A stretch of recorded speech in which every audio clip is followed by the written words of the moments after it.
Hi friends. 'Avatar' cinema ఇందాక చూసిన.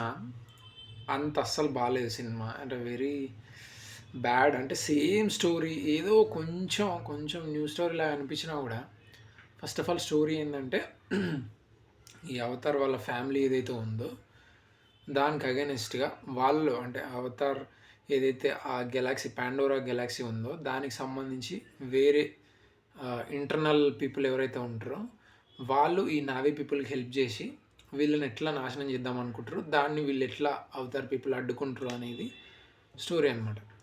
ఈ స్టోరీ అనేది మనం చాలా సార్లు విన్నాం, చూసినాం. అండ్ డెడ్లీ బోరింగ్ అసలు చెప్పాలంటే. అంటే మ్యూజిక్ గూడా అసలు ఏం సంబంధం ఉండదు. ఒక్క హై పాయింట్ అంటే ఇప్పుడు హై పాయింట్స్ అనేటివి చాలా తక్కువుంటాయి సినిమాలో. ఉన్నా గూడా అవి పెద్ద స్పెషల్ పాయింట్స్ లాగైతే అనిపియవు. అండ్ థర్డ్ మేజర్ పాయింట్ వచ్చేసి మ్యూజిక్. బీజీఎం. బీజీఎం అసలు టోటల్ డిసప్పాయింటింగ్ ఉంటది. అంటే ఏమాత్రం గూడా అంటే ప్రీవియస్ వన్ దానికి ఒక సోల్ ఉంటది.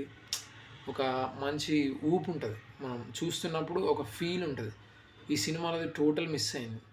అండ్ మోర్ ఓవర్ ఈ సినిమాలో ఫస్ట్ మేజర్ పాయింట్ ఎక్కడొచ్చిందంటే స్టోరీ లేదు. ఆ స్టోరీని యాక్షన్‌తో ఫిల్ చేయడం. అంటే టోటల్ యాక్షన్ ఫిల్మ్ లాగా అనిపిస్తది. ఆ యాక్షన్ గూడా పెద్దగా మళ్ళా సెకండ్ పార్ట్ ఏదైతే ఉందో, దానికి సంబంధించి ఉన్నట్టే అనిపిస్తది. అంటే ఒక స్పెషల్ ఫైటే కనిపియదు. అంటే స్పెషల్ అట్రాక్షన్ అనేది ఉండదు. అండ్ విలన్ ఏదైతే ఉన్నాడో, ఆ విలన్ వీళ్ళ వైపు ఉన్నాడా అన్న ఫీలింగ్ వస్తది. అంటే విలన్‌లాగా గాకుండా అతని ఫ్రెండ్ అయిపోయిన ఫీలింగ్ వస్తది మనకి. అండ్ అది మేజర్ కాన్‌ఫ్లిక్ట్ అనేది ఇలాంటి సినిమాలలో మేజర్. అలాంటి కాన్‌ఫ్లిక్ట్ గనక లేకపోతే మనం హీరో వైపు సింపతి కావాలా, విలన్ వైపు కావాలనే కన్‌ఫ్యూజన్ చాలా సార్లు ఏర్పడతది. అండ్ కామెడీ విషయానికొస్తే కామెడీ అక్కడక్కడ చిన్న చిన్నగా ఉంటది గానీ, అది మామూలుగా మన జనాలు ఎప్పుడైతే మనం మాట్లాడుకుంటామో అది బెటర్ అనిపిస్తది. ఇప్పుడు మనం ఒక ఇద్దరు ముగ్గురం మాట్లాడుకుంటే అందులో పంచులేస్తాం గదా! దానికన్నా పూర్‌గానే అనిపిస్తది. అంత పెద్ద బ్లాస్ట్ అయిపోయి నవ్వుకునేంత ఉండదు. బట్ కొన్ని లాఫ్స్ అయితే వచ్చినియి. థియేటర్‌లో ఒక 5, 6 ఒక 10 టైమ్స్ అనుకో. 10 టైమ్స్ కన్నా ఎక్కువ రాలేదు. ఒక 3 గంటల 40, 3 గంటల 30 నిమిషాలున్న సినిమాలో అంత తక్కువ టైము స్టోరీ లేకుండా, జోక్స్ లేకుండా, ఒక కామెడీ వెళ్ళకుండా, మ్యూజిక్ బాలేకుండా కూర్చోవడం అనేది నరకమే. ఆ నరకాన్ని నేను ఇందాకే చూసొచ్చిన. పాయింట్ ఏందంటే ఎక్స్‌ట్రీమ్‌లీ బ్యాడా అంటే నిజంగా బ్యాడే. ఎందుకు బ్యాడ్ అని అంటే ఇంక స్టోరీ లేదు. అండ్ స్క్రీన్ ప్లే కూడా చాలా డిలేగా ఉంటది. జరగదు. అక్కడ స్టోరీ అక్కడే ఉంటది.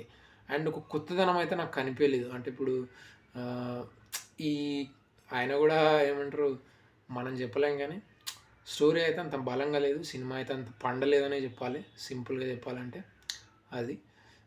హోప్‌ఫుల్లీ అంటే 3డీలో చూడలేదు కాబట్టి 3డీలో ఇగ మీద వచ్చి గుద్దుతదేమో అనిపిస్తది. బట్ వాళ్ళు ఎంత ఎఫర్ట్స్ పెట్టినా గూడా ఫైనల్‌గా మనకు నచ్చలేదంటే నచ్చలేదు అంతే. అది థింగ్. And that's it. ఇక్కడితో ఆపేస్తే బెటర్ అని ఫీలింగ్. That's it. సబ్స్క్రైబ్ చేసుకోవాలనిపిస్తే సబ్స్క్రైబ్ చేసుకోండి. Thank you guys. Thank you for supporting.